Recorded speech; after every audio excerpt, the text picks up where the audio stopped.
Estamos de regreso en el programa, estoy con Walter Salas. Walter Salas es sociólogo, lo he invitado para poder hablar de un par de cosas. En primer lugar, cuando lo invité quería hablar sobre el fútbol, cómo está afectando nuestra sociedad y cómo están aprovechando los políticos el fútbol. Pero en medio de todo esto ha salido el tema Vizcarra y su caída en popularidad, así es que pretendo tocar el tema al inicio para luego meternos al fútbol. Bienvenido, Walter. Gracias por la invitación. ¿Te extraña que baje en las encuestas? No me extraña mucho después de su intento de subir los impuestos. Lo que sí me extraña y que me hizo meter el tema en esta entrevista es que el promedio de desaprobación nacional es 50%, pero en el sur, de donde es Vizcarra, es de 60%. 10% más me parece bastante significativo. ¿Tú tienes una idea de por qué aquí lo desaprueban más que en el resto del Perú? Bueno, en el sur lo conocen más que en Lima, en este caso, o el norte, ¿no?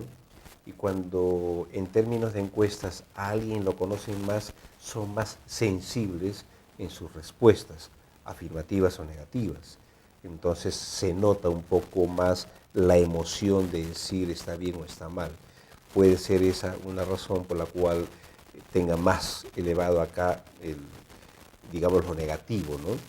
Además, no te anticipaba de si te extrañaba eso porque no encontramos aciertos en todo este tiempo.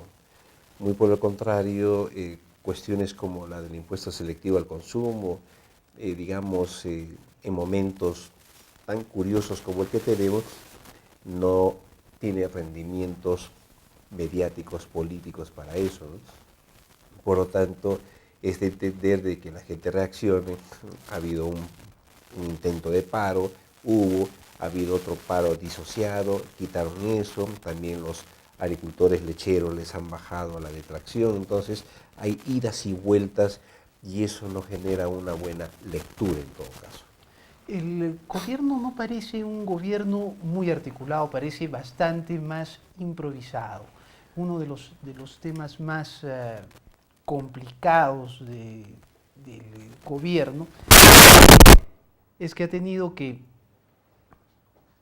formar un gabinete que evidentemente no respondía a un equipo de trabajo. El mayor ejemplo fue un ministro que ofrecía la cabeza de un viceministro. Y o sea, eso es una locura.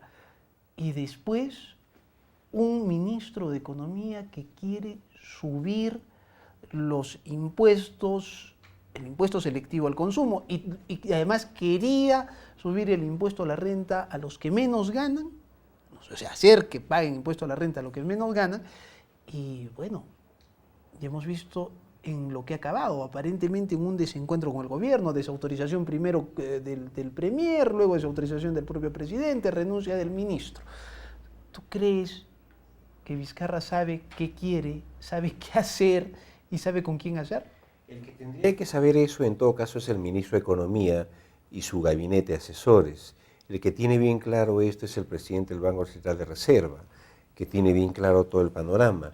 Pero lo curioso es la actitud de un ministro, que eso se traduce en que quiero dinero rápido y fácil. Entonces, en términos de gestión, no es lo que mejor acomoda, en todo caso, eso no es muy popular.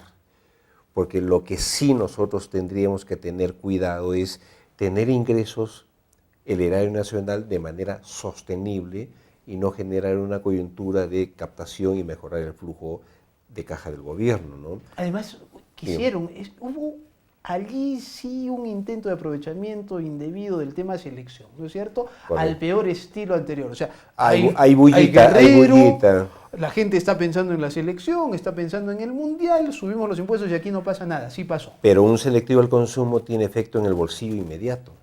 Y la gente no se dejó engatusar, ¿no es cierto? O sea, ahí sí dijeron un ratito. Porque tú agarras la gasolina y eso a la primera echada de gasolina o al primer pasaje o toma de taxi o flete que pagues se nota.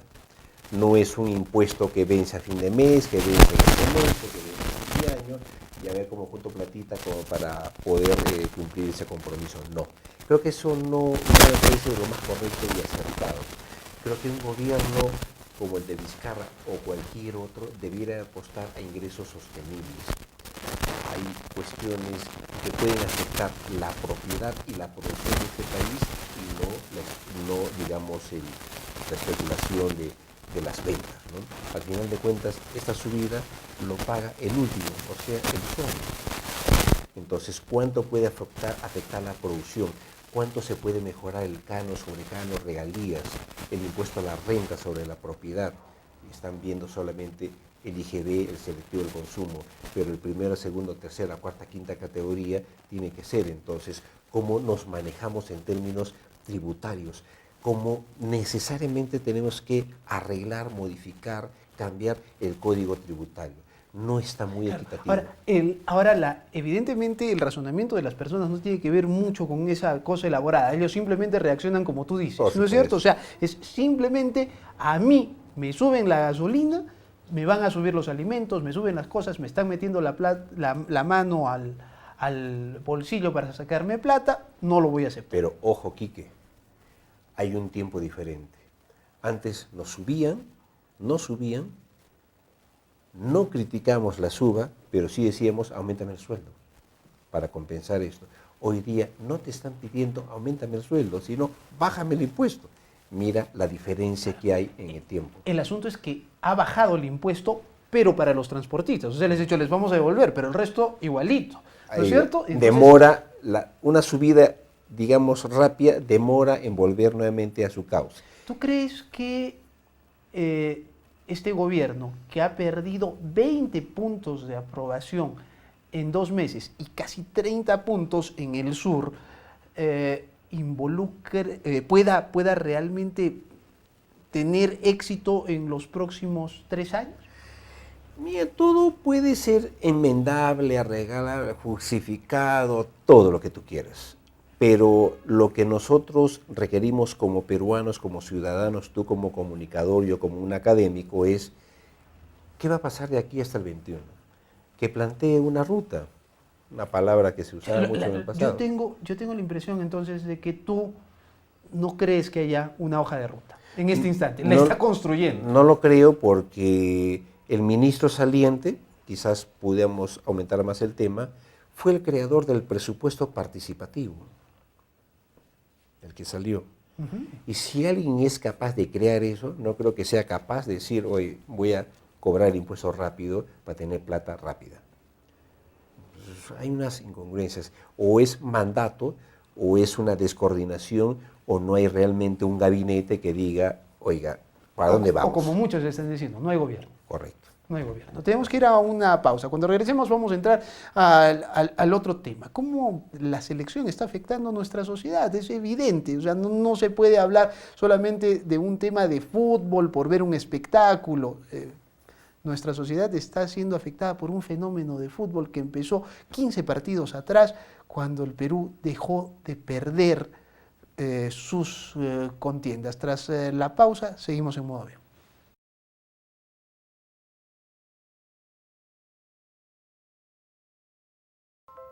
Estamos de regreso en el programa, sigo con Walter Salas, sociólogo. Vamos a pasar de la política, el tema de selección y la influencia sobre nuestra sociedad. Walter, ¿la selección puede ser un gran distractor en nuestra sociedad? Depende cómo lo usen y depende de su primera etapa, en todo caso, en el Mundial, ¿no? Creo que hay una ventaja y vale la pena ser honesto en el análisis. Esta selección peruana, que viene en subida desde la Copa América, tercer puesto, está en esa subida. Este Mundial, la Copa América y el próximo Mundial probablemente sigue el ritmo, porque estos son ciclos, son generaciones de futbolistas. Y este es el momento de su vida. Hemos tenido anteriormente toda una generación donde no fue buena. La anterior fue México 70, España 82, digamos, 12 años de su vida, y después del 82 empezó la bajada. Así es. ya no es un tema necesariamente de entrenador, de jugadores, de dirigentes de la federación, es un ciclo. Ahora tú lo escuchas a Oviedo hablar que ya está proyectándose para el próximo Mundial, la Videna para los jóvenes, aquí en Arequipa, en todo lado, La promociones. Federación Peruana ha cuadruplicado su presupuesto. Correcto. Entonces, hay que aprovechar y hacer esta subida sostenible en todo caso, ¿no? Nuestra selección en números no vale mucho, como la que, por ejemplo, vale Suecia, que se enfrentó el último sábado, ¿no? Tiene un mercado diferente. Eso no significa que por lo que valga poco el otro sea mucho mejor. Todavía no están cotizados debidamente los jugadores. Y tal vez eso es lo que inspira al pueblo. No, busca ¿El referentes. no tener estrellas? ¿O tú crees? Porque, ¿te acuerdas cuando la gente al inicio de las clasificatorias o de las eliminatorias, la gente se colgó de los 4 fantásticos, ¿no es cierto? Así es. Y terminamos con 4 fantásticos goles en Chile, ¿no es cierto? Así es. Y se desinfló todito el asunto. O sea, De los cuales quedan 2. Salieron 2, quedan 2, ¿no? Pero hay una buena camada hacia atrás, en todo caso, por términos de edad y por donde juegan. ¿y tú crees qué crees que es lo que está haciendo que el Perú se sienta pues impulsado por esta selección? Porque parece que esto es lo que nos da un nuevo aire, ¿no? Sí, pues es que ya también nos aburrió el tema Kuczynski, el tema tal, el cual, el Fujimori. Hay momentos en que también hay que tener una higiene mental, ¿no? Y tenlo por seguro que este mes de Mundial, y mientras participe Perú en ese Mundial, primera, segunda etapa, lo que fuere, no va a haber campañas políticas de la próxima elección con la fuerza que antes teníamos, porque todo el mundo va a estar a la expectativa, no los creas tan tontos de soltar plata para eso. Acaba el Mundial y nos van a bombardear, pero a su regalado gusto. Y ese gusto es mal gusto todavía. Bueno, ¿no es cierto? Las últimas campañas han sido de muy mal veremos gusto. cómo lo hace, pero en todo caso, lo inteligente es que va a ser una campaña corta, muy precisa, y creo que los electores, donde estamos todos, tendremos que decir, pues, esa es una buena propuesta, ¿no? ¿Qué pasa? O sea, aquí hay una efervescencia. Ha habido gente que ha dicho que lo que nos une a los peruanos evidentemente es el fútbol. Lo único que nos ha unido en los últimos tiempos es el fútbol. Pero ¿qué pasa si Perú fracasa? ¿Qué pasa si Dinamarca nos gana, que Australia nos gana y Francia nos golea? ¿No? ¿Qué puede pasar? ¿Tú crees que esta efervescencia, esta unidad que está siendo aprovechada inclusive por las grandes empresas para su publicidad, se vendría abajo? No, no creo, porque el chip hay que irlo cambiando poco a poco. Nuestra máxima aspiración, año y medio, 2 años atrás de inicio de eliminatorias era Clasificar. 36 años. Qué maravilla clasificar. Otros, Brasil, Argentina, ser campeones del mundo. Clasificar no, ser campeones del mundo. Ellos salen tercer, cuarto puesto, es así dramático para ellos. Argentina ha sido subcampeón y mira, ¿no? Lógico. Ya estamos clasificados. Entonces las metas van un poco mejorándose. A ver, para pasar a la siguiente etapa, ¿no es cierto? Entonces, ¿cómo lograr? Creo que ya es un tema de disciplina táctica, de una estrategia que se viene manejando, etcétera. 15 partidos y el Perú no pierde. Bueno, es un buen indicador. Tampoco hay que desmerecer eso. No es la suerte. Son 15 partidos que no pierden. Pues. Y con tirios y troyanos. Los peruanos, pues estábamos acostumbrados a qué bonito juega Perú que viene perdiendo 5-0. ¿no? Sí, pero el chip hay que irlo cambiando. Ya no tenemos prototipo de jugadores de antes, ahí va cambiando. Se nota un poco la mano del entrenador en este caso, ¿no? Ya no hay farándula metida con los jugadores y que se van y se esconden. No, creo que la disciplina está caminando bien. ¿Esto que tú estás viendo influye en el comportamiento social? Claro, porque si tú encuentras que un concepto equipo está funcionando bien dirigido y bien sostenido, oye, porque no exige lo mismo al gobierno, pues. Y eso es lo que no estamos encontrando. Así Evidentemente, mira al otro lado, Vizcarra ¿no? no es Gareca. Bueno, no es ningún tigre ni gatito, ¿no? Pero, no a la comparación, pero creo que para el No, a ensayo, lo que me refiero, el ensayo no juega hay, bien, o sea, ¿no? no hay un plan. No, Eso sí. no veo el plan. ¿Y sabes por qué no veo plan? Por haber hecho un planteamiento de aumentar el selectivo del consumo. Eso es no plan, eso es plata ahorita.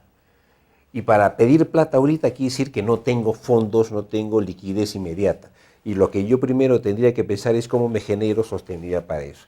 Hay un montón que me den plata en el Estado, de empresas, y etcétera, etcétera. Bueno, pues látigo con todo eso y recupero caja para eso.